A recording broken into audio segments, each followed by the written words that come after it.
La noche de Navidad, encontré a mi hija inconsciente en medio de la nieve, con la cabeza llena de sangre. Mientras tanto, mi yerno abrazaba a su amante y celebraba una fiesta justo en la casa de ellos. Cuando corrí hacia ella, mi nieta, temblando y entre lágrimas, me dijo: «Mamá ha estado allá afuera por 2 horas». Entré en pánico y llamé a emergencias, y apenas 15 minutos después, la policía ya estaba en su casa. Pero antes de continuar, asegúrate de estar suscrito al canal y cuéntanos en los comentarios desde dónde estás viendo este video. Nos encantaría saber hasta dónde llegan nuestras historias de venganza. Sujeté con fuerza el volante, entrecerrando mis ojos cansados para intentar ver a través del manto blanco de nieve que cubría por completo la autopista rumbo a la casa de mi yerno. Esta noche era Nochebuena. En el asiento del copiloto, la canasta de regalos que preparé para mis nietas yacía en silencio. Había pasado toda la semana tejiendo una manta de lana color blanco crema para Sofía, mi nieta recién nacida. En la canasta también había un caballito de madera pequeño para Lucía, mi nieta de 7 años. Me imaginaba sus ojitos brillando al ver el regalo, pero ahora solo rezaba por verlas, por abrazarlas, para saber con certeza que todo estaba bien. 3 días antes, llamé a Elena, mi hija. Su voz sonaba débil, como si estuviera haciendo un esfuerzo por no romper en llanto. «Mamá, estoy bien», dijo. Pero yo escuché un suspiro contenido, como si cada palabra le costara trabajo. Aún no alcanzaba a preguntar más, cuando Esteban, mi yerno, le arrebató el teléfono. «Mamá Teresa, Elena necesita descansar después del parto. No se preocupe, yo me encargaré de ella», dijo él, con una voz que al principio sonaba tan dulce como la miel, pero tan fría que me hizo estremecer. Luego colgó, sin dejarme decir nada. Desde ese momento, una inquietud empezó a colarse en mi pecho. Intenté volver a llamar, pero nadie contestaba. Escribí mensajes, pero solo recibí silencio. Al final, no aguanté más. Tenía que ir, tenía que ver a mi hija, sin importar qué tan feroz fuera la tormenta de nieve. Desde lejos, ya podía ver la casa de los Márquez. Resplandecía en medio de la noche blanca. Guirnaldas de luces navideñas colgaban por todo el alero, proyectando un brillo titilante sobre la gruesa capa de nieve. Música festiva sonaba desde dentro, ahogando el silbido del viento. Sentí un pequeño alivio. Tal vez había exagerado. Tal vez Elena solo estaba agotada tras el parto, como dijo Esteban. Esta noche abrazaría a mi hija, besaría las mejillas de mis nietas y reiríamos juntas alrededor del árbol de Navidad. Aparqué al borde del camino. Puse el freno de mano y bajé con la canasta en mano. El frío atravesó mi abrigo grueso, haciéndome temblar. Respiré hondo, y mi aliento se convirtió en una nube blanca que se disipó rápido en el aire. Al cruzar la cerca de madera, me detuve en seco. Una pequeña figura estaba encogida en los escalones frente a la puerta. Al principio pensé que era un gato o un montón de mantas olvidadas, pero luego, cuando la luz del alero la iluminó, me quedé helada. Era Lucía. «¿Lucía? ¿Mi amor? ¿Qué haces aquí afuera?», llamé, con la voz temblorosa por el frío y por el miedo que comenzaba a apretarme el pecho. La niña levantó la cabeza. Su carita estaba empapada de lágrimas y nieve, sus labios morados. Llevaba un vestido delgado, cubierto apenas por un suéter ligero.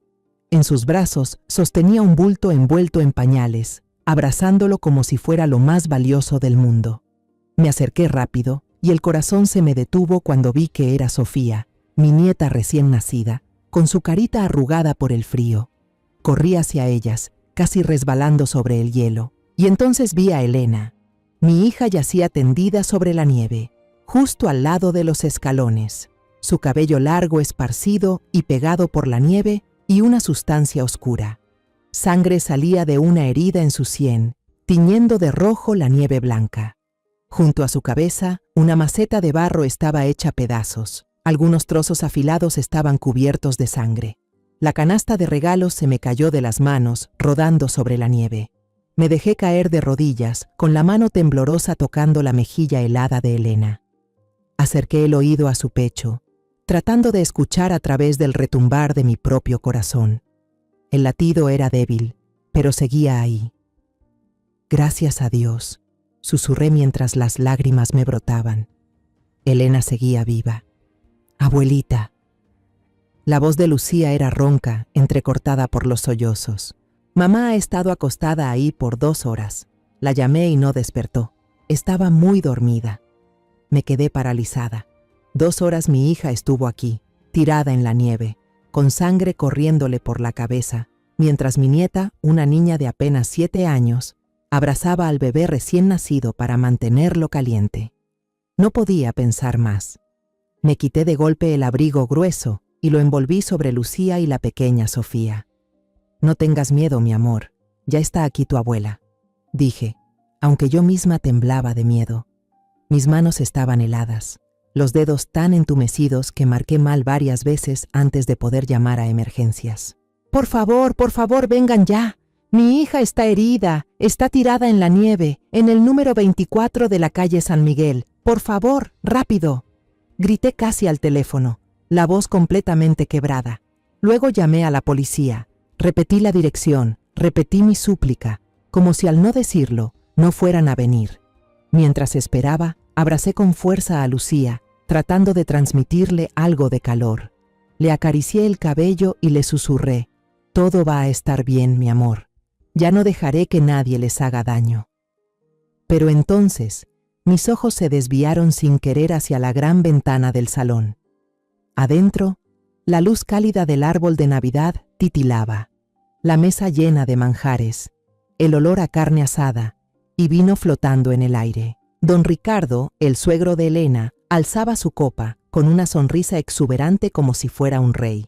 Los demás reían y conversaban animadamente, como si esta fuera una noche de Navidad perfecta. Y entonces lo vi a Esteban. Estaba junto a la chimenea, con una copa de vino en una mano y la otra rodeando la cintura de una mujer joven y hermosa vestida de rojo. Se inclinó hacia su oído, le susurró algo que la hizo reír bajito, apoyando la cabeza en su hombro como si fueran una pareja feliz. La sangre me hervía por dentro, tan caliente que por un momento olvidé el frío que me calaba los huesos. Este era mi yerno, el hombre que juró amar y proteger a mi hija por el resto de su vida.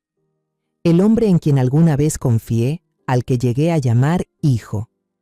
Y ahora, mientras mi hija yace inconsciente bajo la nieve, él celebra, corteja a otra mujer dentro de la misma casa de ellos. Bajé la mirada y mis ojos se posaron, sin querer, sobre el anillo de bodas en el dedo anular helado de Elena. Esa delgada alianza de plata, que brillaba el día de su boda, ahora parecía una cicatriz muda, contando los años que yo creí que mi hija vivía feliz. Todavía recuerdo con claridad el día que Ricardo, mi esposo, se fue. Cayó enfermo, una enfermedad maldita que los doctores dijeron que no tenía cura. En ese entonces, Elena tenía apenas 15 años, una niña de cabello negro largo y ojos brillantes como el cielo de verano. Pensé que no sobreviviría sin Ricardo, el hombre con quien había construido toda una vida. Pero Elena me tomó de la mano, su voz aún infantil pero firme. «Mamá, yo sigo aquí, no te rindas». Ella se convirtió en mi única fuerza, como un rayo de sol atravesando los días más oscuros. Nos apoyamos mutuamente, compartimos comidas humildes, risas entre lágrimas. Me juré a mí misma que, aunque tuviera que dar la vida, haría todo para que Elena fuera feliz. Cuando Elena trajo a Esteban a casa por primera vez, mi corazón se llenó de alegría. Él entró a nuestra pequeña casa, bien vestido, con una sonrisa radiante como un caballero. Me llamó Mamá Teresa, con una voz dulce, y no pude evitar conmoverme. En esa primera visita, trajo una canasta de orquídeas blancas. Sus pétalos delicados desprendían un aroma suave, como una muestra de respeto. «Mamá, este es un pequeño regalo que escogí para usted. Elena me dijo que le encantan las flores», dijo, con una mirada que parecía sincera. Miré a Elena, la vi sonrojada, agarrando la mano de Esteban con confianza, y pensé que quizás él sería quien traería felicidad a mi hija. Venía de la familia Márquez, una familia rica y respetada en la región. Yo, una madre viuda que vivía con una pensión modesta, solo podía rezar para que mi hija tuviera una vida mejor que la mía. La familia Márquez, al menos al principio, también me dio cierta tranquilidad. Don Ricardo, el padre de Esteban, era un empresario con una presencia imponente, voz grave, pero siempre con un aire dominante. Miró a Elena y asintió con aprobación. «Esta niña es muy guapa, queda perfecta con Esteban». Me sentí orgullosa, aunque en el fondo su mirada fría me hizo estremecer. Doña Mercedes, la madre de Esteban, era todo lo contrario. Era amable, callada, siempre le tomaba la mano a Elena con la ternura de una madre. «Eres encantadora, Elena. Estoy muy feliz de que entres a esta familia», dijo, con una sonrisa cálida que me tranquilizó. Pensé que si los Márquez trataban a mi hija así, no tenía nada de qué preocuparme. La boda de Elena y Esteban se celebró en un jardín elegante, decorado con guirnaldas de flores blancas y luces brillantes. Yo estaba allí, con el vestido más sencillo que tenía, viendo a mi hija resplandecer en su vestido de novia. Esteban le tomaba la mano, la miraba a los ojos y juraba: «Prometo amarte, valorarte y protegerte toda la vida». Ese juramento sonó claro y solemne, y tanto yo como los invitados nos emocionamos hasta las lágrimas. Yo creí, realmente creí, que mi hija había encontrado un refugio de paz. Después de la boda, Elena se mudó a la casa de su esposo. Durante el primer año, todo parecía perfecto. Elena me llamaba con frecuencia, su voz clara como una campanita. «Mamá, hoy Esteban me regaló un ramo de rosas rojas. Están hermosas». «Oh, mamá, el fin de semana fuimos a la playa. Esteban me enseñó a surfear. Fue muy divertido». Yo escuchaba y me sentía tranquila, imaginando a mi hija sonriendo junto a un marido que la amaba. A veces iba de visita, llevando tamales que yo misma preparaba. Esteban siempre me recibía con una sonrisa, aunque a veces notaba que se ponía un poco impaciente si me quedaba mucho rato. Me decía a mí misma que quizás solo quería tiempo a solas con su esposa. Nunca imaginé que ya empezaban a aparecer las grietas, solo que yo aún no las veía. El verdadero cambio comenzó después del nacimiento de Lucía. Todavía recuerdo el día en que Elena dio a luz. Yo estaba afuera de la sala de parto. El corazón me latía con fuerza, entre la preocupación y la felicidad. Cuando la enfermera trajo a Lucía, una bebecita con mejillas rosadas, lloré. Elena estaba acostada, agotada pero con una sonrisa brillante al tener a su hija en brazos. «Mamá, ¿a qué se parece a mí cuando era bebé?», susurró. Asentí, con lágrimas bajando por mis mejillas. Pero Esteban, él solo estaba allí, con una sonrisa forzada, sin decir palabra. Pensé que quizás estaba cansado, o que aún no se acostumbraba al papel de padre. La fiesta del primer mes de Lucía fue la primera vez que sentí el frío de la familia Márquez. Don Ricardo se levantó, alzó su copa de vino y dijo en voz alta: «No pasa nada, una hija primogénita también está bien. A la próxima denle un varón a la familia Márquez, ¿eh?». Todos rieron fuerte, como si fuera una broma inocente. Pero vi a Elena bajar la cabeza, con la sonrisa borrada de su rostro. Doña Mercedes, sentada al lado, solo bajó la mirada en silencio, con las manos apretando fuerte la servilleta. Quise decir algo, defender a mi hija, pero la mirada suplicante de Elena me hizo callar. «Mamá, no pasa nada», me susurró después. Pero yo sabía que sí pasaba. Las llamadas de Elena se fueron haciendo menos frecuentes. Su voz ya no era clara ni alegre, sino cansada, como si cada palabra le costara un esfuerzo enorme. «Solo estoy ocupada cuidando a Lucía, mamá. Estoy bien», siempre decía eso, pero yo sentía la falsedad en cada palabra. Empecé a visitarla más seguido, llevando comida, ropa para Lucía, solo para poder verlas. Una vez, vi un moretón en la muñeca de Elena. Ella se bajó la manga de inmediato y sonrió forzadamente. «Mamá, fue por golpearme sin querer con la cuna mientras cargaba a Lucía». Quise insistir, pero sus ojos, llenos de preocupación, me hicieron retroceder. En otra ocasión, mientras hablábamos por teléfono, escuché a Esteban gritar de fondo: «¿Qué estás chismeando con tu mamá otra vez?». Su voz era cortante, como una cuchilla. Elena rápidamente dijo: «Ah, es que en la tele están dando una película, mamá», y colgó de inmediato.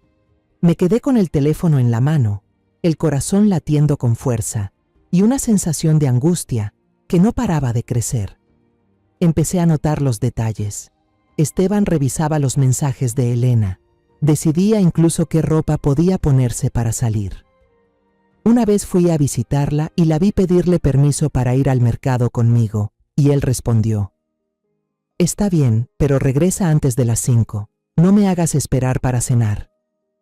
Su tono era suave, pero vi a Elena temblar ligeramente al asentir. Lo peor fue hace como 6 meses. Llegué sin avisar, llevando una olla de caldo de pollo bien caliente, con la esperanza de alegrarle el día. Al entrar, la encontré sentada en el sofá, con la mirada perdida. Tenía el labio hinchado y un pequeño rasguño. «Mamá, solo fue una alergia por el clima», dijo, pero cuando la abracé, soltó un gemido de dolor. Sentí su cuerpo rígido, como si estuviera ocultando algo. «Elena, dime la verdad», le insistí con la voz temblorosa. «¿Esteban te hizo algo?». Ella me interrumpió, con los ojos suplicantes. «Mamá, no te preocupes. Solo fue una caída tonta. De verdad que estoy bien». Quise gritar, sacarla de esa casa en ese mismo momento, pero sus ojos, llenos de miedo y súplica, me detuvieron. La abracé, sintiendo mis lágrimas empapar su hombro. «Mamá siempre está aquí, ¿lo sabes?», le susurré. Ella asintió, pero yo sabía que no creía poder salir de ahí. Salí de esa casa con el corazón pesado como una piedra. Me culpé. Me pregunté por qué no lo vi antes. ¿Por qué permití que mi hija cayera en una trampa que yo no supe detectar? El sonido de la sirena de la ambulancia desgarró la noche como una cuchilla helada, cortando de golpe los recuerdos que me asfixiaban. El ruido se hacía más fuerte, más cercano, devolviéndome a una realidad cruel. Mi hija yacía inconsciente allá afuera, la sangre manchando la nieve, y mis 2 nietas temblaban en el frío mortal. A los pocos minutos, la ambulancia se detuvo frente al patio, las ruedas hundiéndose en la gruesa capa de nieve. Los paramédicos saltaron del vehículo, sus movimientos eran rápidos pero llenos de tensión. Corrieron hacia donde estaba Elena y la colocaron con sumo cuidado en la camilla, como si estuvieran levantando algo frágil. Yo seguía allí, con Lucía en brazos y Sofía envuelta en mi abrigo. Una paramédica, una mujer joven de ojos agudos, se giró hacia mí con voz apurada. «¿Usted es familiar? ¿Cuánto tiempo lleva inconsciente la paciente? ¿Tiene antecedentes médicos?», balbuceé, tratando de ordenar lo que Lucía me había contado, pero tenía la mente hecha un lío. Unas 2 horas», respondí con la voz temblorosa. «Ella acaba de dar a luz hace 5 días. No tiene ninguna enfermedad, solo que... No pude terminar la frase. Las lágrimas brotaron calientes por mis mejillas heladas. La mujer asintió, anotó rápidamente en su libreta y les indicó a sus compañeros que continuaran. Le tomaron el pulso a Elena, le envolvieron el cuerpo con una manta térmica y vi a uno de ellos negar levemente con la cabeza al mirar la sangre en su sien. El corazón se me encogió. «Por favor, salven a mi hija», susurré, sin saber a quién se lo estaba pidiendo. Cuando estaban por subir la camilla a la ambulancia, levanté la vista y vi a Esteban. Estaba parado justo en la puerta de la casa, al lado de la mujer del vestido rojo, ambos asomando la cabeza con expresión curiosa, como si estuvieran viendo una obra callejera que no tenía nada que ver con ellos. Incluso frunció el ceño, como si la llegada de la ambulancia arruinara su fiesta. La otra se cubría la boca, pero su mirada era fría, sin un ápice de miedo. La furia me invadió, más fuerte que el miedo o el frío que me calaba los huesos. Sentí la sangre hervir y supe que si no hacía algo en ese instante, me volvería loca. Me giré hacia un paramédico que estaba cerca, un hombre de mediana edad con rostro amable. «Por favor, vigile a mis 2 nietas un momento», le dije con la voz temblorosa pero firme. Senté a Lucía en un rincón del escalón, envolviéndola a ella y a Sofía con el abrigo. «Quédate aquí con este señor. Abuela vuelve enseguida, ¿sí?». Lucía asintió, sus ojos grandes aún llenos de lágrimas, pero ya no lloraba. Le acaricié la cabeza, intenté sonreírle para tranquilizarla, aunque por dentro solo quería gritar. Corrí hacia la casa sin pensar, sin dudar, La puerta principal estaba entreabierta y la empujé con fuerza, haciendo que golpeara contra la pared con un estruendo. El calor de la chimenea y el aroma de la comida opulenta me golpearon en la cara, un contraste cruel con el frío mortal de afuera. Adentro, la fiesta de Navidad seguía. El árbol brillaba con luces, la mesa estaba llena de carne asada, pasteles y vino. Don Ricardo estaba al inicio de la mesa, copa en mano, contando algo que hizo reír a varios invitados. Pero cuando entré, el silencio cayó como un balde de agua. Todos se giraron a mirarme, con ojos entre sorprendidos y molestos. No me importó. Caminé directo hacia Esteban, que estaba junto a la chimenea, con la mujer del vestido rojo pegada a su lado. Mis ojos ardían como si todo el dolor y la rabia se hubieran encendido en mi pecho. «¡Esteban!», grité. Mi voz resonó por toda la sala. «¿Qué le hiciste a mi hija?». Él retrocedió un paso, soltó a la mujer y alzó las manos como queriendo demostrar su inocencia. «¿Mamá Teresa?», dijo, con una falsa sorpresa que me dio náuseas. «¿De qué está hablando? ¿Dónde está Elena? Yo no sé nada». Me miró con una sonrisita torcida, como si yo fuera una vieja loca haciendo un escándalo. Don Ricardo dejó su copa de vino sobre la mesa y caminó hacia mí, colocándose entre Esteban y yo. Era un hombre alto, imponente, con un aire autoritario y una voz grave pero cortante. «Señora María, esta es la fiesta de Navidad de nuestra familia. Si tiene algo que decir, por favor mantenga la calma y hable con respeto». «¿Con respeto?», solté una risa amarga, señalando hacia la puerta, donde la ambulancia aún tenía las luces encendidas. «Mi hija está en una ambulancia, con la cabeza llena de sangre, y ustedes aquí brindando y celebrando. ¿Todavía tienen algo de humanidad?». Mi voz se quebró, no por miedo, sino por un dolor que me desgarraba el pecho. Miré a don Ricardo, luego a Esteban, y finalmente a la mujer que se escondía detrás de él. Su voz temblaba, pero sus ojos cortaban como cuchillos. «Esteban, ¿quién es esta señora? Me da miedo». Quise lanzarme sobre ella, abofetearla, sacar a Esteban a empujones para que viera el daño que había causado. Pero antes de que pudiera moverme, 2 policías entraron. El sonido de sus botas resonó sobre el piso de madera. Uno de ellos, alto y de expresión seria, levantó la mano. «Por favor, todos tranquilos. Necesitamos entender qué está pasando». Nuestra confrontación quedó interrumpida, pero la rabia dentro de mí no disminuyó. Un paramédico gritó desde el patio. «Ya nos vamos. ¿Algún familiar viene con nosotros?». Me giré. El corazón se me hizo un nudo. Quería correr, subirme a la ambulancia, tomarle la mano a Elena para que supiera que su madre seguía allí. Pero no podía dejar solas a Lucía y Sofía, y sabía que la policía necesitaría mi declaración. Me quedé ahí, paralizada, como si me partieran en 2 entre mi hija y mis nietas. Saqué el celular. Las manos me temblaban tanto que casi se me cae. Marqué el número de Beatriz, mi prima, que vivía a solo 10 minutos. «Beatriz, soy yo», dije con la voz quebrada. «Elena, algo le pasó. ¿Puedes ir al hospital St. Jude ahora mismo? Por favor, necesito que estés con ella y con las niñas. Yo iré en cuanto termine con la policía». Beatriz no preguntó mucho, solo respondió: «Voy para allá».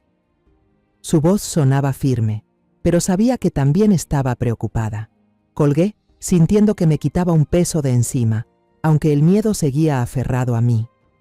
Volví la mirada hacia Lucía, que seguía encogida en las escaleras, con Sofía en brazos. Me arrodillé y la abracé. «La abuela tiene que hablar un ratito con el policía, pero va a volver enseguida. ¿Sí, mi amor?». La niña asintió, pero sus ojos estaban vacíos, como si ya hubiera visto demasiado para su edad. Me levanté, entregué a las niñas al personal médico y observé cómo la ambulancia se alejaba en medio de la tormenta de nieve. Las luces rojas se desvanecieron y sentí que una parte de mi corazón se iba con ellas. Los policías me pidieron que entrara a la casa para dar mi declaración. Caminé hacia adentro, pero esta vez ya no se escuchaban risas ni música. El ambiente en la sala era tenso, como si mi presencia hubiera roto la fachada perfecta de la fiesta. Don Ricardo estaba sentado en su gran sillón, con los brazos cruzados y la mirada fría, como un rey molesto por una interrupción. Esteban estaba cerca de la chimenea, con las manos en los bolsillos, tratando de mantener el rostro sereno. La mujer del vestido rojo, de quien aún no sabía el nombre, estaba sentada junto a él, con las manos entrelazadas y la mirada esquiva. Los demás invitados, quizá amigos o familiares de los Márquez, se miraban entre sí en silencio, sin atreverse a decir palabra. El joven oficial, con una placa que decía Díaz, sacó una libreta pequeña, el bolígrafo listo en la mano. Miró a Esteban con voz monótona pero seria. «Señor Márquez, ¿puede decirnos qué fue lo que pasó con su esposa?» Apreté los puños, esperando, con la esperanza de que él dejara escapar un poco de verdad, aunque fuera una grieta mínima. Esteban se cubrió la cara con las manos, los hombros le temblaban levemente, como si estuviera conteniendo las emociones. «Oficial», empezó con voz entrecortada, «ni yo mismo lo entiendo. Estábamos cenando, todo iba muy bien. Elena dijo que se sentía un poco cansada, que quería salir a tomar un poco de aire fresco. Yo pensé que solo iba a salir al porche un momento, pero luego…» Se detuvo, negó con la cabeza, los ojos bajos como si le doliera demasiado seguir hablando. Lo miré y sentí que la sangre me hervía. Esa mentira era tan fluida que me dio escalofríos. Estaba actuando, y actuaba demasiado bien. La chica del vestido rojo se apresuró a intervenir, su voz suave pero calculada. «Sí, oficial. La señora Elena parecía un poco estresada después del parto. Incluso le sugerimos que entrara a descansar, pero insistió en salir». Miró al oficial Díaz, con los ojos brillando como si fuera a llorar, pero yo noté claramente lo falso en cada uno de sus gestos. No tenía miedo ni preocupación, solo estaba interpretando el papel de una testigo inocente. Ya no aguanté más. «¡Mentira!», grité. Mi voz retumbó por la habitación, haciendo que varios invitados se sobresaltaran. Seguro que él la empujó. Él y esa mujer echaron a mi hija y a mis 2 nietos afuera en medio de la nieve. Miren, la sangre de mi hija sigue ahí afuera. ¿Y se atreven a decir que fue un resbalón? Señalé la puerta, donde la nieve aún mostraba manchas rojo oscuro. Las lágrimas me brotaban, pero no me las sequé. Quería que las vieran, que sintieran mi dolor, aunque fuera un poco. El oficial Morales, mayor que el otro, me miró con una expresión que mezclaba paciencia y fastidio. «Señora», dijo con voz grave pero firme, «le pido que se calme. Necesitamos escuchar todas las versiones para esclarecer lo ocurrido». Luego se giró hacia Esteban, haciéndole una señal para que continuara, como si mis palabras no tuvieran ningún peso. Sentí como si me hubieran abofeteado, no con la mano, sino con su indiferencia. Pero entonces, una chispa de esperanza cruzó por mi mente. Recordé la cámara de seguridad colgada en la esquina de la puerta principal, pequeña pero claramente visible. Señalé hacia ella, con voz urgente. «La cámara. Ahí hay una cámara de seguridad. Revisen la grabación, todo quedará claro». Miré fijamente a los ojos de Esteban, y por un instante lo vi titubear. Su mirada pasó rápidamente por don Ricardo, pero solo un segundo después, don Ricardo soltó una risa suave, cargada de desprecio. «¿Ah, eso?», dijo, girándose hacia el oficial Morales con tono amistoso, como si hablara con un viejo amigo. «Es solo una carcasa vacía, oficial. La pusimos para espantar a los ladronzuelos. Esta zona es segura, no hace falta una cámara de verdad». Se encogió de hombros, con una sonrisa en los labios que sentí como una cuchilla afilada atravesando mi esperanza. El oficial Díaz asintió y anotó algo en su libreta, como si las palabras de don Ricardo fueran una verdad incuestionable. El oficial Morales entrecerró los ojos, miró a don Ricardo, luego me miró a mí. Vi una chispa de duda en su mirada, pero después suspiró y negó con la cabeza. «Está bien», dijo con voz monótona. «Vamos a registrar esto como un accidente lamentable. Tal vez la señorita Márquez resbaló en el hielo. Estas cosas pasan seguido en invierno». Me quedé allí, paralizada. «¿Accidente?», repetí con la voz ronca. «Mi hija estuvo tirada en la nieve 2 horas, con sangre saliéndole de la cabeza, ¿Y ustedes llaman a eso un accidente? Miré al oficial Morales, luego a Díaz, esperando que alguno cambiara de opinión, que pidiera revisar las cámaras, que hiciera algo. Pero ambos se quedaron en silencio. No levantaron acta por agresión, no pidieron revisar la cámara, no hicieron nada. Le creyeron a un empresario rico y poderoso, en lugar de a una madre desesperada por su hija. El oficial Díaz cerró la libreta y me miró con una expresión que mezclaba lástima. Debería ir al hospital con su hija, dijo con voz suave, pero firme. Nosotros nos encargaremos del resto. ¿Encargarse de qué? Quise gritar, decirles que estaban dejando libre al culpable, que estaban abandonando a mi hija. Pero sabía que dijera lo que dijera, no me escucharían. El poder de los Márquez era demasiado grande, y yo, una vieja viuda, no significaba nada para ellos. Cuando salí por la puerta, el oficial Morales me siguió de cerca, como si quisiera asegurarse de que me iba sin causar más problemas. Escuché a don Ricardo hablar detrás de mí, con ese tono cálido de buen anfitrión. Gracias, oficiales, por venir a estas horas. Los invito a tomar una taza de café caliente antes de irse. Me di vuelta y lo vi sonreír, señalando la mesa del comedor aún llena de comida. El oficial Díaz asintió y Morales solo negó suavemente con la cabeza, pero ninguno de los dos rechazó la invitación. La puerta se cerró de golpe y me quedé sola bajo la nieve. El frío se me metía en los huesos, pero no era nada comparado con la sensación de fracaso que me oprimía el pecho. Miré al cielo. Los copos de nieve seguían cayendo sin parar, como burlándose de mi impotencia. Desde dentro de la casa volvió a sonar la música, el tintinear de copas, las risas de quienes no conocen el dolor ajeno. Seguían la fiesta como si Elena nunca hubiera existido, como si la sangre de mi hija sobre la nieve fuera solo una mancha que pronto desaparecería. Conduje a través de la tormenta de nieve, con las lágrimas mezclándose con los copos derretidos en el parabrisas. Cada vuelta de las llantas me hundía más en el dolor. La imagen de Elena tendida e inmóvil sobre la nieve blanca, con la sangre extendiéndose en un rojo oscuro, se repetía una y otra vez en mi mente. En mis oídos, las risas de la familia Márquez, el sonido de las copas chocando en aquella casa iluminada, retumbaban como una melodía cruel. Apreté el volante con fuerza, las uñas clavándose en la piel, luchando por mantenerme en pie. Tenía que llegar con mi hija, tenía que verla viva, respirando, de lo contrario, temía derrumbarme.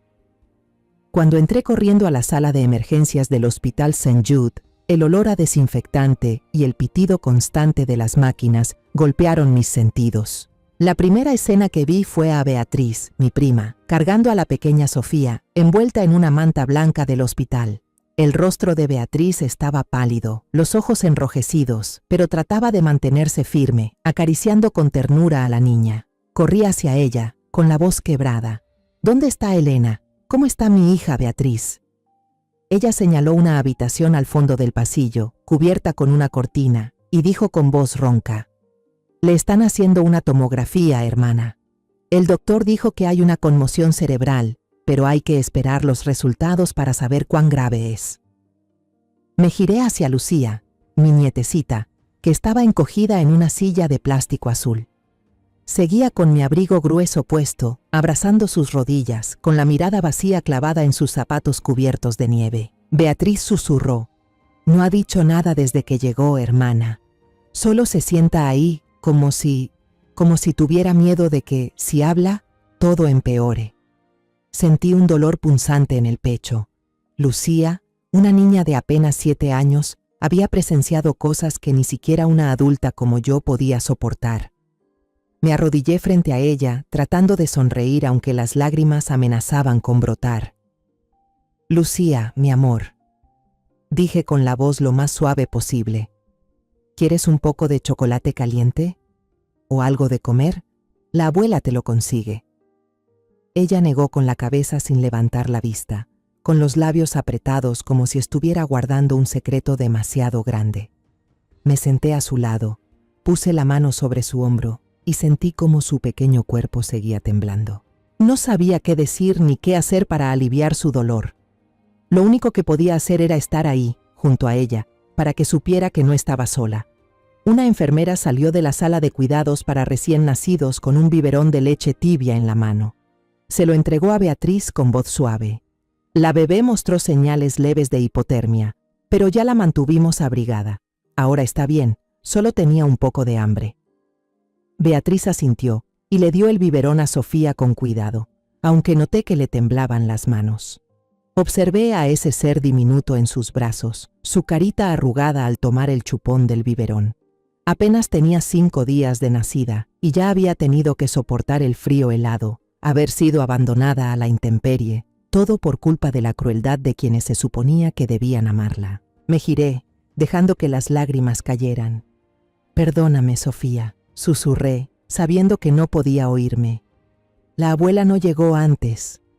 El tiempo en la sala de urgencias parecía eterno. Me senté junto a Lucía, acariciándole suavemente el cabello, intentando mantenerme serena. Para romper el silencio asfixiante, empecé a contar los cuentos de hadas que solía relatarle a Elena cuando era niña. «Había una vez una princesa que vivía en un castillo hermoso», dije con voz pausada. «Pero una bruja malvada la encerró en un bosque oscuro. Ella tenía mucho miedo, pero no se rindió, y un día, un príncipe valiente la encontró, derrotó a la bruja y la llevó de nuevo a la luz». Contaba, esperando que mi voz pudiera sacar a Lucía de la oscuridad que la rodeaba. Después de un largo rato, Lucía habló con voz ronca, bajita como un susurro. «¿Y por qué el príncipe no salvó a mamá, abuela?». Esa pregunta fue como una puñalada directa al corazón. La miré, vi sus grandes ojos llenos de lágrimas, y supe que no solo hablaba del cuento. Estaba preguntando por Elena, por el padre que empujó a su madre, por los adultos que la habían dejado a ella y a su hermanita en medio de la nieve. La abracé, fuerte, tratando de ocultar mis lágrimas. «Cuéntame, mi amor», susurré. «¿Qué pasó antes de que la abuela llegara?». Lucía dudó, y luego comenzó a hablar, su relato entrecortado por sollozos. «Estábamos cenando, todos reían mucho. Luego sonó el timbre. Ella entró, dijo que se llamaba Camila. Llevaba un vestido rojo, muy bonito, abuela. Se abrazaba la panza y le dijo a papá que llevaba un hermanito para mí. El abuelo Ricardo se rió fuerte, sirvió champán para todos, menos para mamá. Dijo, por fin los Márquez tienen un heredero». Mamá se enojó mucho. Dijo que la señora Camila era una mentirosa y que se fuera de la casa. «Pero papá le gritó a mamá. Dijo, si tú no puedes darme un hijo, que lo dé otra. No la toques ni a ella ni a mi hijo». Mamá intentó empujar a Camila hacia la puerta. Papá se lanzó, le agarró la mano y la empujó muy fuerte. Mamá cayó hacia afuera. Yo escuché un pum muy fuerte y mamá ya no se movió. Yo estaba en la habitación con la bebé Sofía. La cargaba, pero escuché los gritos y salí. Sacudí a mamá, la llamé, pero no respondía. Papá me vio y cerró la puerta de golpe. «Afuera hacía mucho frío, abuela. Tengo miedo de que mamá no despierte».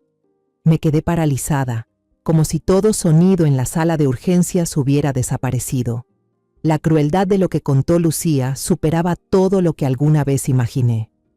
Esteban no solo maltrataba a mi hija, también tuvo la sangre fría de abandonar a sus propios hijos en medio de una tormenta de nieve, solo para proteger a su amante y al supuesto heredero.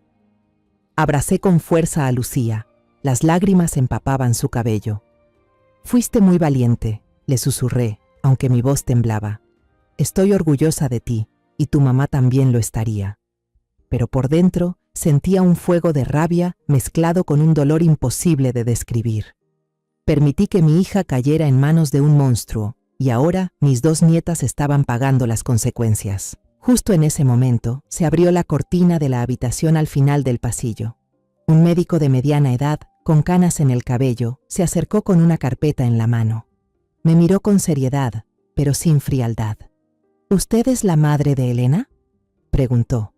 Asentí con la cabeza, poniéndome de pie, el corazón a 1000 por hora. «La paciente ya está fuera de peligro», dijo, y sentí como si me hubieran quitado un peso enorme de encima. «Ya tratamos la herida en la cabeza y la vamos a trasladar a una habitación para observación. Tiene una conmoción cerebral, pero no hay signos de daño en órganos internos. Sin embargo», hizo una pausa, mirándome con lástima, como eligiendo con cuidado sus palabras. Detectamos varios moretones antiguos en su cuerpo, en distintas etapas de sanación. Algunos en la espalda, otros en los brazos. ¿Estaba usted al tanto de esto? Esa pregunta fue como una puñalada. Miré hacia la habitación y vi a Elena acostada, inconsciente, con un vendaje blanco cubriendo un lado de su cabeza. Esos moretones antiguos. Recordé la vez que noté un moretón en su muñeca, la vez que tenía el labio inflamado, la vez que se quejó bajito cuando la abracé. Cada vez ella mentía, y yo, por no asustarla, decidí creer en esas mentiras. Apreté los dientes y asentí al médico. «Gracias, doctor», dije con la voz ronca. «Voy a hablar con ella». El médico asintió y se alejó, dejándome sola con mis pensamientos revueltos.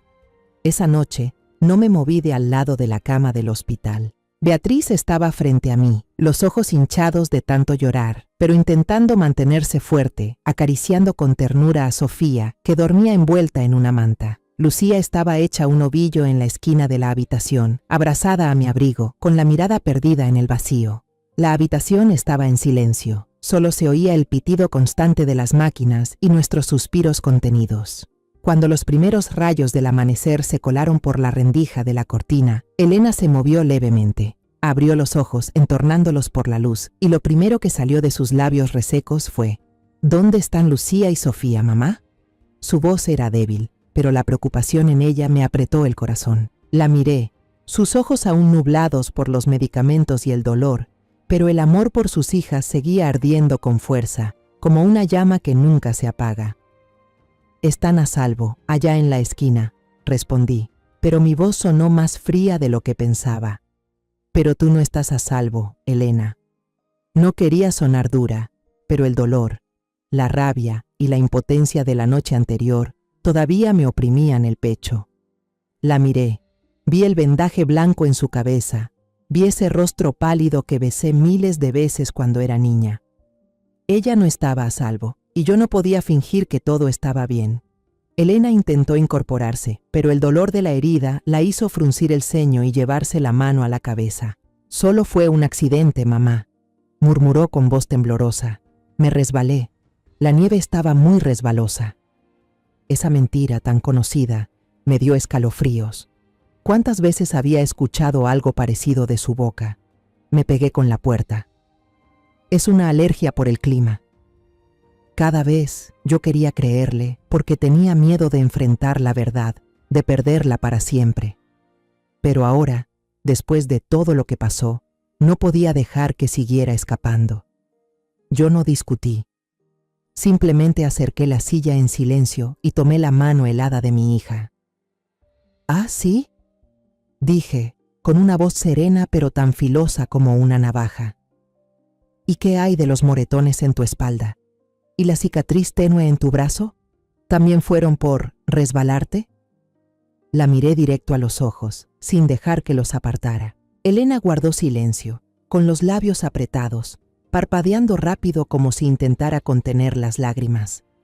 Respiré hondo y empecé a contar. Conté cómo encontré a Lucía encogida de frío, con los labios morados, abrazando con fuerza a la pequeña Sofía para darle calor.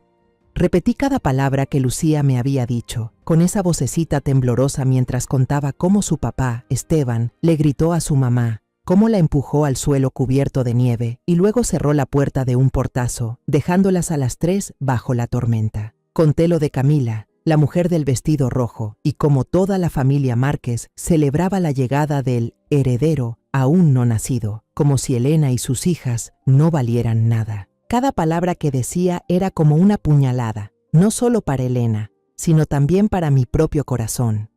«Escúchame bien, Elena», dije, mirándola a los ojos, con la voz quebrándose por la emoción. «Anoche, Lucía me preguntó, ¿por qué el príncipe no vino a rescatar a mamá, abuela? ¿Sabes lo que eso significa? Estás enseñándole a tu hija que una mujer debe aguantar, que ser maltratada es normal. ¿Quieres que Lucía y Sofía crezcan en una casa donde se les menosprecie solo por ser mujeres? ¿Quieres que vivan con miedo, viendo cómo golpean y humillan a su madre todos los días?» Me detuve, con las lágrimas corriendo por mis mejillas, pero no las limpié.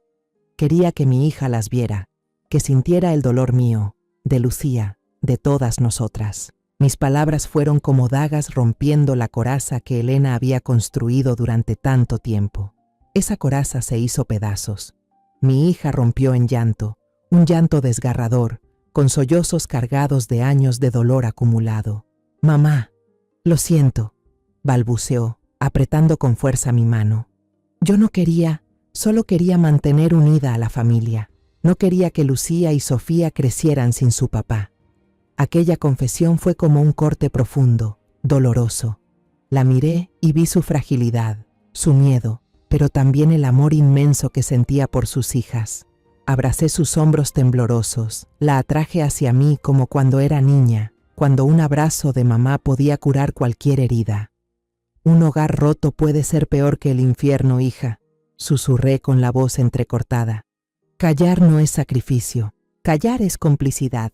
Tienes que parar, Elena, no por ti, sino por Lucía, por Sofía y también por ti misma». Le acaricié el cabello, sintiendo sus lágrimas empapar mi blusa. Al oír su nombre, Lucía levantó la cabeza desde la esquina del cuarto, mirando a su madre con ojos tímidos. En esa mirada vi amor, pero también miedo, como si estuviera esperando una señal de que todo iba a estar bien. Elena vio esos ojos, y supe que ese momento lo cambió todo. Se secó las lágrimas, respiró hondo y dijo con voz débil pero firme: «Mamá, ayúdame, quiero divorciarme, quiero demandarlo». Esas palabras fueron como un rayo de luz en medio de la oscuridad. Asentí, sintiendo que una carga enorme se me quitaba de encima. «Está bien, mi amor», dije con firmeza. «Estoy aquí y lo haremos juntas». Enseguida tomé el celular y marqué el número del señor Ramírez, un abogado que conocía desde mis tiempos en la oficina administrativa. Es un hombre confiable y sé que no dudará en enfrentarse a los Márquez, por muy poderosos que sean. Mientras esperaba al señor Ramírez, me giré hacia Beatriz. «¿Me ayudas con algo?», le pregunté. «Graba lo que Lucía cuente, pero con suavidad, y solo si ella está de acuerdo». Beatriz asintió, sacó su celular y se sentó junto a Lucía. «Lucía, ¿quieres contarme lo que le dijiste a tu abuela?», le preguntó con voz suave. Lucía me miró, luego miró a su mamá y después de unos segundos de duda, asintió con la cabeza. Me di la vuelta. No quería que la niña me viera llorar. Una niña de 7 años, obligada a ser testigo del crimen de su propio padre. Eso era demasiado cruel. Pero yo sabía que las palabras de Lucía serían nuestra arma más poderosa. También le pedí a la enfermera que llamara al doctor. Cuando regresó, le dije con voz firme: «Por favor, haga un informe detallado de las lesiones de mi hija. Registre la herida reciente en la cabeza y también los moretones antiguos que encontraron. Quiero que todo quede claramente documentado». El doctor me miró con una mezcla de sorpresa en la mirada, pero asintió. «Entiendo, señora. Lo haremos de inmediato». Sentí seriedad en su voz, y eso me dio un poco de esperanza. Cuando llegó el señor Ramírez, le conté toda la historia, desde que encontré a Elena en la nieve hasta lo que Lucía había contado. Él escuchó atentamente, tomando nota con cuidado, y cuando mencioné la cámara de seguridad que la familia Márquez decía que era falsa, frunció el ceño. «Esto no es sencillo, señora María», dijo. «Los Márquez tienen dinero y contactos, pero si conseguimos el informe médico y el testimonio de Lucía, tenemos una oportunidad. Voy a empezar a preparar la demanda y el trámite de divorcio de inmediato». Asentí con la cabeza, sintiendo como si una pequeña llama se encendiera dentro de mí. Aunque el camino por delante fuera difícil, sabía que no me quedaba otra opción. A la mañana siguiente, cuando los primeros rayos de sol entraban por la rendija de la cortina del hospital, mi celular vibró. Era el señor Ramírez. Su voz era grave y llena de preocupación. «Señora María, ¿ya leyó la crónica? La familia Márquez no se va a quedar de brazos cruzados. Tal vez ya sepan de la demanda y están empezando a moverse». Sentí que el corazón se me hundía, como si una mano invisible me lo apretara. Antes de que pudiera responder, el señor Ramírez continuó. Vaya al puesto de periódicos más cercano, léalo y luego llámeme. Tenemos que planear con urgencia. Colgué el teléfono con una sensación de inquietud creciendo dentro de mí como una ola. Salí apresurada hacia el kiosco más cercano al hospital. Mis piernas temblaban sobre la acera cubierta por una fina capa de nieve. La portada de la crónica me golpeó como un puñetazo. Una foto de boda brillante de Elena y Esteban, al lado una imagen de Camila, la mujer del vestido rojo, acariciando su vientre con cara angelical. El gran titular, en letras gruesas y negras, cortaba como una navaja. Tragedia en la familia Márquez. Psicóloga inestable después del parto inventa abuso para quedarse con la fortuna. Me quedé paralizada, con las manos temblando al sostener el diario, los ojos recorriendo cada palabra venenosa.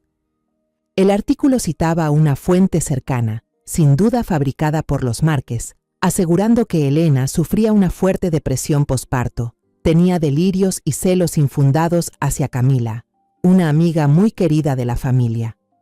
Pintaban un cuadro en el que yo, una suegra ambiciosa, había manipulado a mi hija para montar esta farsa con tal de extorsionar a la rica familia política. Las heridas de Elena las explicaban como autoinfligidas durante un episodio de histeria. Sentí que la sangre se me congelaba, no por el frío, sino por la crueldad de tanta mentira. Volví al hospital, con el periódico aún apretado en la mano, el corazón tan pesado como si llevara piedras encima. Cuando se lo conté a Elena, ella solo guardó silencio, con la mirada perdida en la ventana. «No se van a detener, mamá», susurró con la voz ronca. «Van a hacer lo que sea para ganar». Quise consolarla, pero yo también me sentía hundida en la desesperación. La tormenta mediática llegó más rápido de lo que imaginaba. Las redes sociales explotaron con comentarios maliciosos. Llamaban a Elena víbora venenosa, casa fortunas enferma. A mí me decían bruja, vieja ambiciosa. Incluso, cuando regresé a mi pequeño departamento esa noche, encontré la puerta llena de huevos podridos, con un hedor insoportable. Había un papel pegado, con unas letras garabateadas. Mentira asquerosa, lárgate. Me quedé ahí, en medio del pasillo oscuro, con las lágrimas corriéndome por la cara, pero no por miedo, sino por la impotencia ante la crueldad del mundo. El día que Elena salió del hospital, tuvimos que enfrentarnos a una multitud de reporteros esperando en la entrada. Apuntaban sus cámaras directo al rostro, gritando preguntas como cuchillos. «Señorita Elena, ¿es cierto que atacó a su esposo? Señora María, ¿cuánto dinero le exigió a la familia Márquez?» Abracé con fuerza a Lucía, usando mi cuerpo para proteger a Elena y a la pequeña Sofía, intentando abrirnos paso entre la gente para subirnos a un taxi. Lucía temblaba entre mis brazos y Elena agachaba la cabeza, como queriendo desaparecer del mundo. Cuando el auto arrancó, miré por la ventana y vi los flashes seguir disparando sin parar, como si fueran bestias cazadoras que nunca se rinden. Tomé la mano de Elena y le susurré: «Estoy aquí, mi amor. Vamos a salir adelante». Pero en el fondo no estaba segura de poder cumplir esa promesa. La primera audiencia se llevó a cabo en un ambiente denso, como si el peso del mundo entero estuviera sobre nuestros hombros. La sala era fría, las paredes grises parecían absorber toda mi esperanza. El abogado de los Márquez, un hombre de mediana edad llamado Vargas, entró con una sonrisa confiada y un traje carísimo. Era un zorro viejo, cada palabra, cada gesto, perfectamente calculado. El señor Ramírez, nuestro abogado, se había preparado a fondo, pero vi la preocupación en su mirada cuando Vargas comenzó a hablar. «¿El informe médico que solicitamos al doctor?» Vargas se paró ante el juez, con una voz suave como miel. «¿Moretones antiguos?» «Con todo respeto, su señoría, todos nos golpeamos sin querer alguna vez. Mi cliente, el señor Esteban, incluso presenta varios arañazos en el brazo causados por su esposa durante episodios de alteración posparto». Mostró unas fotos del brazo de Esteban, con unos arañazos leves ampliados como si fueran pruebas irrefutables. Miré a Elena. Vi cómo apretaba los puños, los labios temblorosos. Quise gritar que era mentira, que Esteban fue quien le hizo daño a mi hija, pero sabía que en esa sala, la verdad no era algo fácil de escuchar. El testimonio de Lucía, en el que tenía puestas todas mis esperanzas, también fue destruido sin piedad por Vargas. Llamó a la niña al estrado con una voz dulce pero llena de trampas. «Lucía, ¿quieres a tu mamá? ¿Escuchas seguido cuentos de tu abuela?» Cuando la niña asintió, él sonrió y miró al juez. Su señoría, una niña de 7 años, influenciada por su abuela, fácilmente puede repetir historias que no son verdad. Le hizo preguntas capciosas como: ¿estás segura de que tu papá empujó a tu mamá o solo viste que ella se cayó? Lucía se confundió, los ojos llenos de lágrimas, y luego rompió en llanto ahí mismo. Quise correr a abrazarla, pero el señor Ramírez me detuvo, susurrándome: «Tranquila, señora María, no podemos dejar que ellos vean que estamos débiles». Pero ver a Lucía llorar fue como sentir que me arrancaban el corazón. Sobre la cámara de seguridad, mi última esperanza, Vargas ya tenía preparada una jugada mortal. Cuando el señor Ramírez pidió revisar las grabaciones, Vargas sacó con calma una factura de compra de una cámara decorativa adquirida a una empresa de seguridad, fechada 2 años atrás. «Señoría, esto es solo un objeto decorativo, no tiene capacidad de grabación», dijo él con tono triunfante. La factura parecía totalmente legal, pero yo sabía que, con el dinero de los Márquez, podían comprar cualquier cosa, incluso papeles falsificados. El juez asintió, anotó algo, y sentí como si el suelo se desmoronara bajo mis pies. Se dictó sentencia.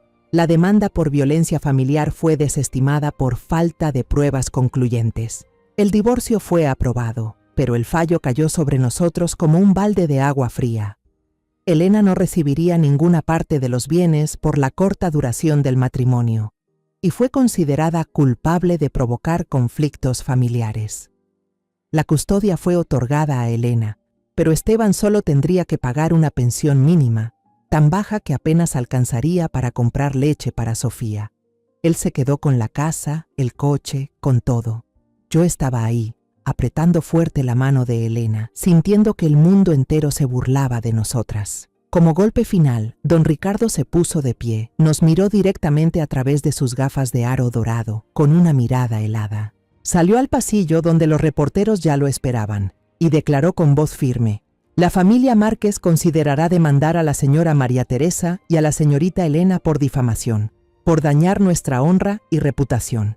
Los flashes de las cámaras no paraban, y vi la sonrisa de victoria en sus labios. No les bastaba con ganar, querían destruirnos. Regresamos a mi pequeño departamento, completamente derrotadas. Mis ahorros estaban casi agotados por los gastos legales. Elena se sentó en silencio en el sofá, abrazando a Lucía y a Sofía, con la mirada perdida en la ventana, donde la nieve no dejaba de caer. Lucía se durmió en los brazos de su madre, y Sofía se movía apenas. Su llanto suave nos recordaba que ya no teníamos nada, solo a nosotras mismas. Me senté al lado de Elena. Quise decir algo para consolarla, pero tenía un nudo en la garganta. La justicia no estaba de nuestro lado. El poder y el dinero de los Márquez habían ganado. Unas noches después del juicio, cuando toda la casa dormía, yo seguía sentada en la cocina, bajo la luz tenue que caía sobre los recibos del abogado amontonados en la mesa.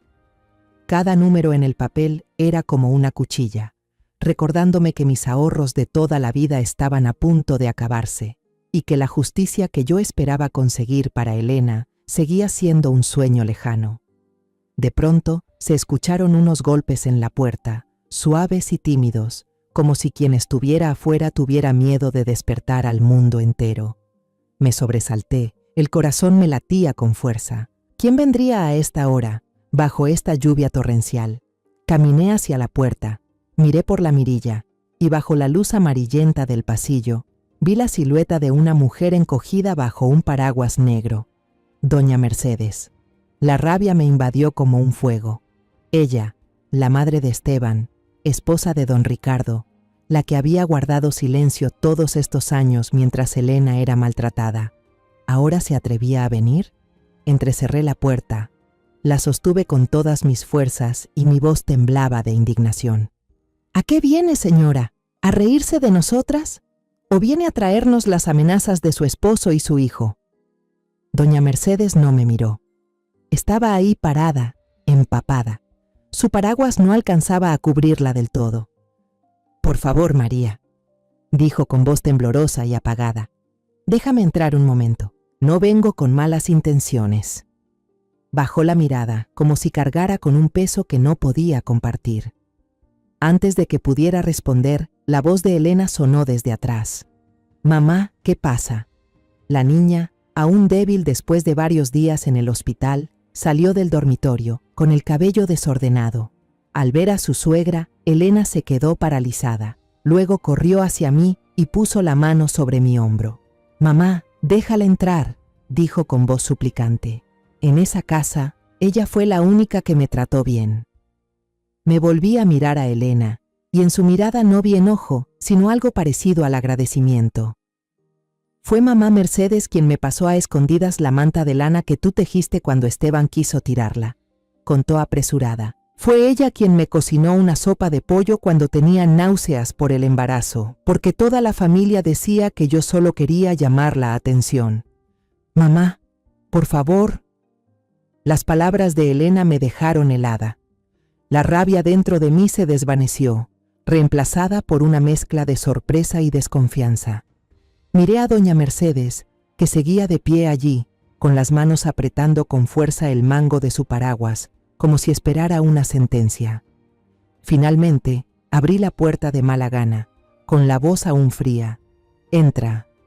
Pero te advierto, si esto es una trampa, no te lo voy a perdonar». Doña Mercedes entró, empapada, con el agua de lluvia goteando en el suelo. No se atrevió a sentarse, solo se quedó parada en medio de mi pequeño salón, retorciendo su bolso entre las manos como si fuera lo único que la mantenía en pie. En silencio, sacó de su bolso un objeto pequeño, envuelto en un pañuelo bordado con flores, y lo colocó sobre la mesa. Una memoria USB. Yo lo siento», dijo con la voz quebrada, como si cada palabra le costara un mundo. «He guardado silencio demasiado tiempo». Elena y yo nos miramos, confundidas. Tomé la USB con la mano temblorosa y la conecté a mi vieja computadora portátil. La pantalla se iluminó, mostrando una serie de archivos de video, nombrados por fechas. Hice clic en el archivo llamado 24 de diciembre, el día en que todo en nuestras vidas se vino abajo. La imagen del salón de la casa de los Márquez apareció en pantalla, grabada desde un rincón oculto en la estantería. El audio era nítido. Escuché la voz de Camila, dulce pero calculadora, anunciando que estaba embarazada del heredero de los Márquez. Se oyeron los vítores de don Ricardo, el tintinear de copas. Luego la voz de Esteban, fría y despiadada, gritando a Elena: «Si no puedes darme un hijo varón, que lo tenga otra». Y entonces, la escena que me hizo sentir como si el corazón se me detuviera. Esteban empujó con fuerza a Elena hacia la puerta. Ella cayó, golpeándose la cabeza contra una maceta, y el sonido seco del golpe retumbó. Se oyó la puerta cerrarse de golpe, dejando a Lucía y Sofía fuera, bajo la nieve. Temblando, abrí otros archivos. Una escena mostraba a Esteban abofeteando a Elena en la cocina porque no le gustó la comida. Su voz rugía: «¿Quién te crees que eres para hacerme quedar en ridículo?». Otra mostraba a don Ricardo arrojándole el periódico en la cara a Elena, gritándole: «No sabes criar a tus hijos, ni siquiera una nieta decente puedes tener». En cada video, doña Mercedes aparecía, intentando intervenir, pero cada vez era empujada de manera brusca por su esposo o por su hijo. Ella se quedaba allí, impotente, con la mirada llena de dolor, sin poder hacer más. Las lágrimas me corrían por las mejillas, empapando la blusa que llevaba puesta. «¿Por qué?», susurré con voz entrecortada. «¿Por qué hiciste esto?». Miré a doña Mercedes y vi que también lloraba, con lágrimas silenciosas deslizándose por su rostro marcado por el sufrimiento. Ella se sentó, por primera vez desde que entró, y comenzó a hablar con una voz entrecortada, como si cada palabra fuera una herida. «Porque yo también fui Elena». Respiró hondo, como si necesitara reunir todas sus fuerzas para continuar. «Ricardo me maltrató desde que nos casamos, no con golpes, sino con insultos, con control, con esa manera de hacerme sentir que no valía nada. Esteban, mi hijo, creció viendo todo eso. Aprendió de su padre, se convirtió en una copia perfecta de él. Yo me quedé callada, por miedo, porque pensaba que si aguantaba, mis hijos tendrían una familia. Pero me equivoqué, María. Cuando vi a mi hijo y a mi esposo celebrar con orgullo la victoria en el juzgado, mientras esa amante era tratada como reina en mi casa, no pude más. No podía permitir que otra vida se arruinara como la mía. Miró a Elena, con una mezcla de dolor y ternura en la mirada. No pude protegerte, nuera mía, dijo con la voz quebrada. Esto es lo único que puedo hacer. Señaló el USB, como si fuera todo su mundo, como si fuera su forma de redimirse por tantos años de silencio. Elena se acercó, le tomó la mano, con lágrimas rodándole por las mejillas. Gracias, mamá, susurró con voz temblorosa pero sincera. No te culpo, sé que tú también sufriste. Me quedé allí, mirando a esas dos mujeres, una mayor, otra joven, ambas heridas por la misma familia, y sentí que mi rabia se desvanecía, reemplazada por una comprensión profunda. Me acerqué, ya sin rencor en el pecho, y abracé a doña Mercedes. Ella temblaba en mis brazos, como una niña que por fin encontraba consuelo después de tantos años perdida. No solo salvaste a mi hija y a mis nietas, susurré con la voz ahogada, también te salvaste a ti misma. Sentí su calor, débil pero real, y en ese momento supe que ya no éramos extrañas. A la mañana siguiente, Elena, el señor Ramírez y yo nos sentamos en su pequeña oficina. El USB, pequeño pero pesado como una montaña, yacía en silencio sobre el viejo escritorio de madera. Puse mi mano sobre él, sentí el frío del metal y dije con voz temblorosa pero firme: esto es todo lo que tenemos, señor Ramírez. Esta es la verdad. El señor Ramírez asintió y conectó el USB a la computadora. Cuando el primer video, La aterradora noche de Navidad, apareció en la pantalla, vi sus ojos abrirse de par en par, su mano deteniéndose en seco con el bolígrafo. La imagen de Esteban empujando a Elena hacia la puerta, el sonido seco del golpe de su cabeza contra la maceta, el llanto desesperado de Lucía. Todo fue como una cuchillada helada. Lo vio completo, luego lo retrocedió y lo volvió a ver, como si no pudiera creer lo que estaba viendo. En silencio, abrió otros videos. Esteban abofeteando a Elena en la cocina, don Ricardo insultándola con palabras crueles. Cada video era una herida, no solo para Elena, sino para todos nosotros.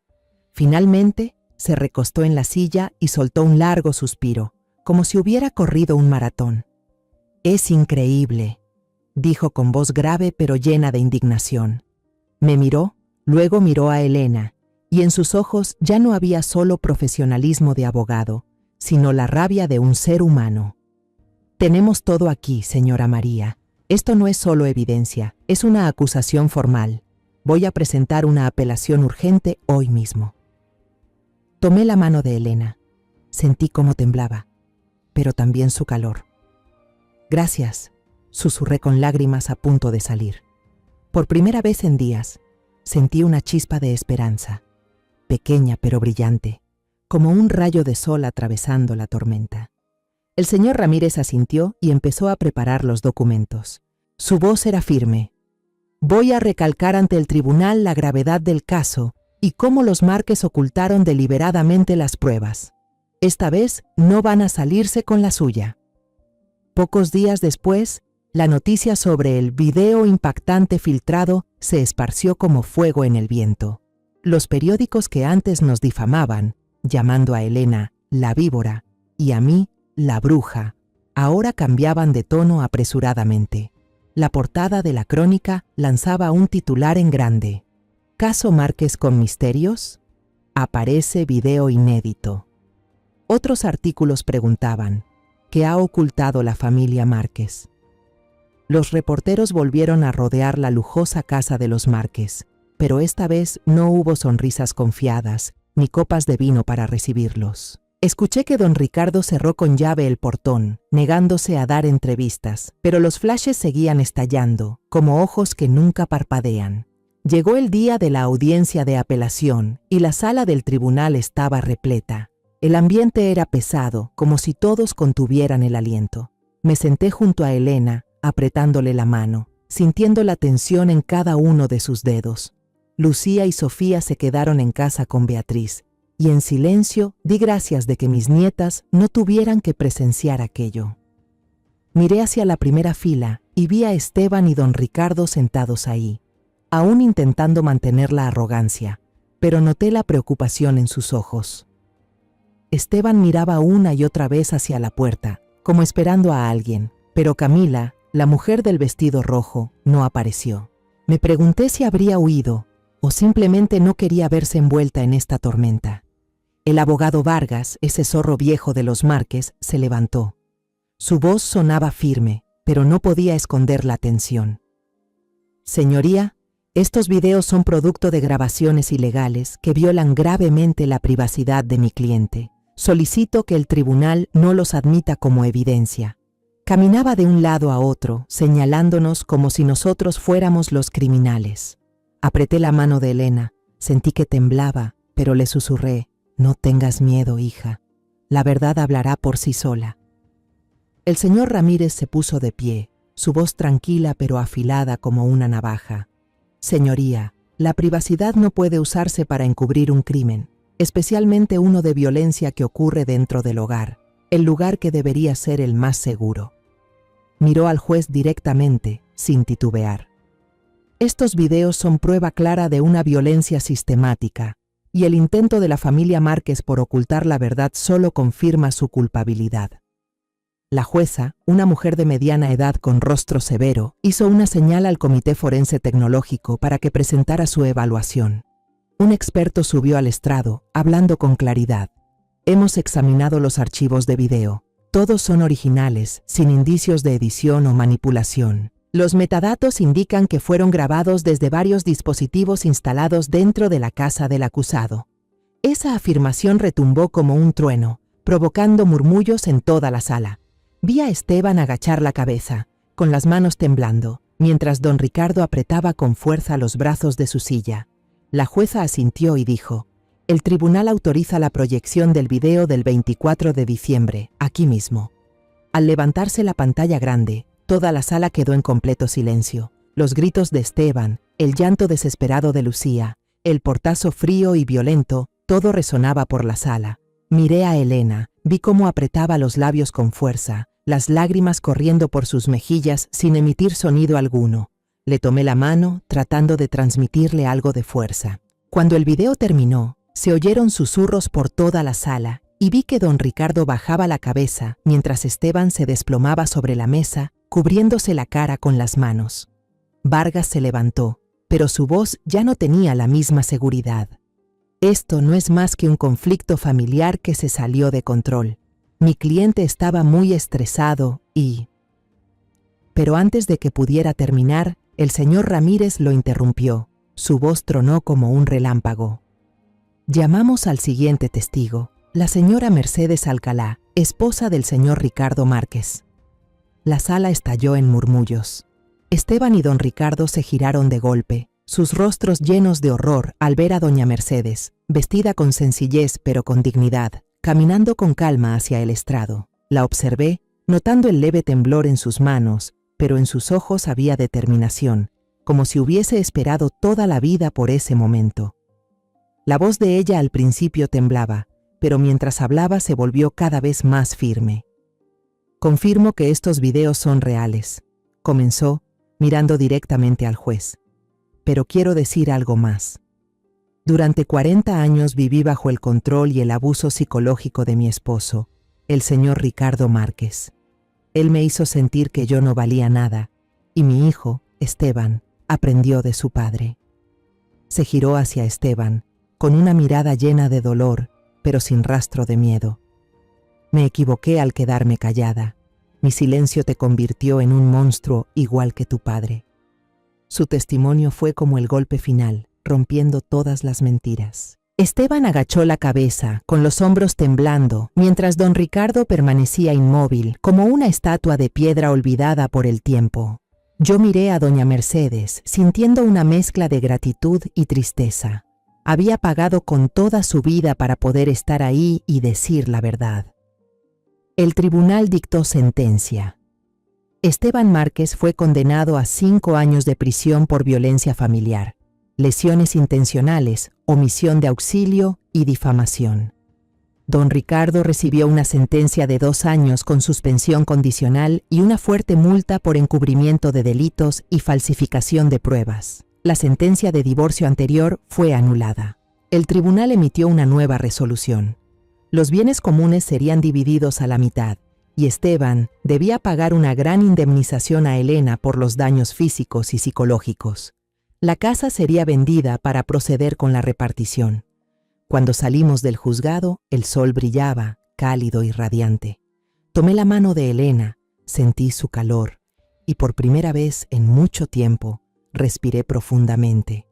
Se había hecho justicia, no solo para Elena, sino para todos nosotros. Miré a doña Mercedes, la vi sonreír levemente, y supe que juntas habíamos roto un círculo cruel. Han pasado 6 meses desde que salimos del juzgado, y nuestras vidas han tomado un nuevo rumbo. Después de recibir la indemnización y la parte de los bienes del divorcio, me enfrenté a una decisión: usar ese dinero para comprar una casa más grande o viajar para calmar nuestras heridas emocionales. Pero sabía que eso no era lo que necesitábamos. En cambio, usé todos mis ahorros de vida, junto con una parte del dinero de Elena, para alquilar una casita vieja en las afueras. La remodelamos juntas, ladrillo por ladrillo, capa por capa de pintura, como si estuviéramos reconstruyendo nuestras propias vidas. Hoy es la inauguración del Centro Amanecer de Elena. El nombre fue idea de Elena, una declaración de que ya no es una víctima, sino alguien que trae luz a otras personas. Es un lugar de refugio, asesoría psicológica y apoyo legal gratuito para mujeres que sufren violencia doméstica. Al entrar en la casa, con olor a pintura fresca y lirios blancos, sentí mi corazón más liviano. Elena decoró personalmente la sala de atención. Pintó las paredes de un verde menta suave, colocó sillones cómodos y un rincón de juegos para niños. Allí hay un pequeño letrero de madera con la frase «No estás sola». Miré esas palabras y las lágrimas amenazaron con salir, pero esta vez eran lágrimas de orgullo. La inauguración no fue ostentosa. No hubo pancartas ni fuegos artificiales, solo la calidez de los más cercanos. Beatriz llegó temprano con una bandeja de tamales hechos en casa, su sonrisa tan brillante como el sol. El señor Ramírez, el abogado que luchó a nuestro lado, también estuvo presente, con un ramo de girasoles frescos en la mano. Algunas amigas de Elena, con quienes había perdido contacto por culpa de los Márquez, vinieron a abrazarla con amor sincero. Me paré en la entrada, coloqué un gran jarrón de lirios blancos, sus pétalos suaves como símbolo de un nuevo comienzo, puro y limpio. Miré a todos conversar, reír, y sentí que una parte de mi corazón empezaba a sanar. Mientras conversábamos, vi una silueta entrando por la puerta. Doña Mercedes. Ya no llegaba en un auto lujoso como antes, sino caminando, con una maceta de orquídeas blancas en brazos, cuyos pétalos delicados temblaban con el viento. Se veía distinta. Su rostro mostraba tranquilidad, una sonrisa suave, como si se hubiera quitado de encima el peso de toda una vida. Se acercó, le entregó la maceta a Elena y dijo con voz dulce: «Felicidades a las dos. Lo que han hecho es maravilloso, Elena. Estoy orgullosa de ti». Elena sonrió, los ojos le brillaban y la abrazó. «Gracias, mamá», dijo con sinceridad. «Si no fuera por usted, este día no existiría». La miré y me di cuenta de que Elena aún la llamaba mamá, no como una suegra, sino como una verdadera madre, alguien que había estado a su lado cuando el mundo le dio la espalda. Doña Mercedes le acarició el cabello, su sonrisa temblaba, como si contuviera las lágrimas. Nos sentamos, tomamos café y comimos pastelitos, y doña Mercedes empezó a hablar. «Gracias a ustedes tuve el valor», dijo, mirando a Elena y a mí. «Después del juicio, presenté la solicitud de divorcio. La semana pasada terminé todos los trámites. Cerré el capítulo con Ricardo, con ese hombre que arruinó casi toda mi vida. Se detuvo un momento, respiró hondo, como si saboreara la libertad por primera vez.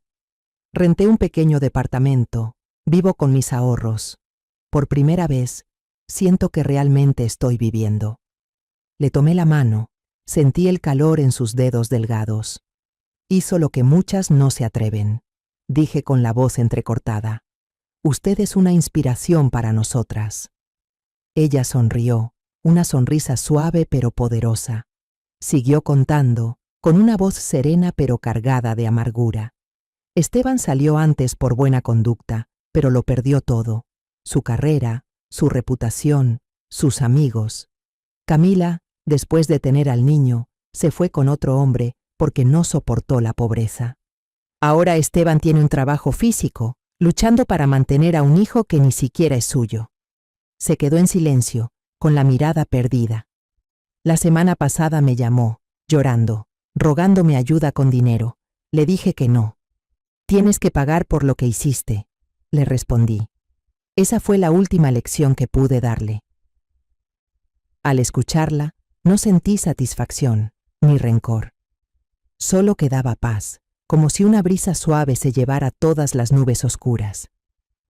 El círculo vicioso del dolor y la violencia había terminado, no solo para nosotras, sino también para doña Mercedes. La miré y vi esa sonrisa en sus labios, y supe que juntas habíamos roto una maldición. Desde entonces, doña Mercedes se volvió parte esencial de nuestras vidas. Solía pasar por el centro, trayendo galletitas caseras, enseñándole a Lucía y Sofía cómo amasar, cómo formar conejitos de masa. Ella y yo nos hicimos buenas amigas, sentándonos juntas en las tardes, compartiendo historias de nuestros hijos, de los días que ya pasaron.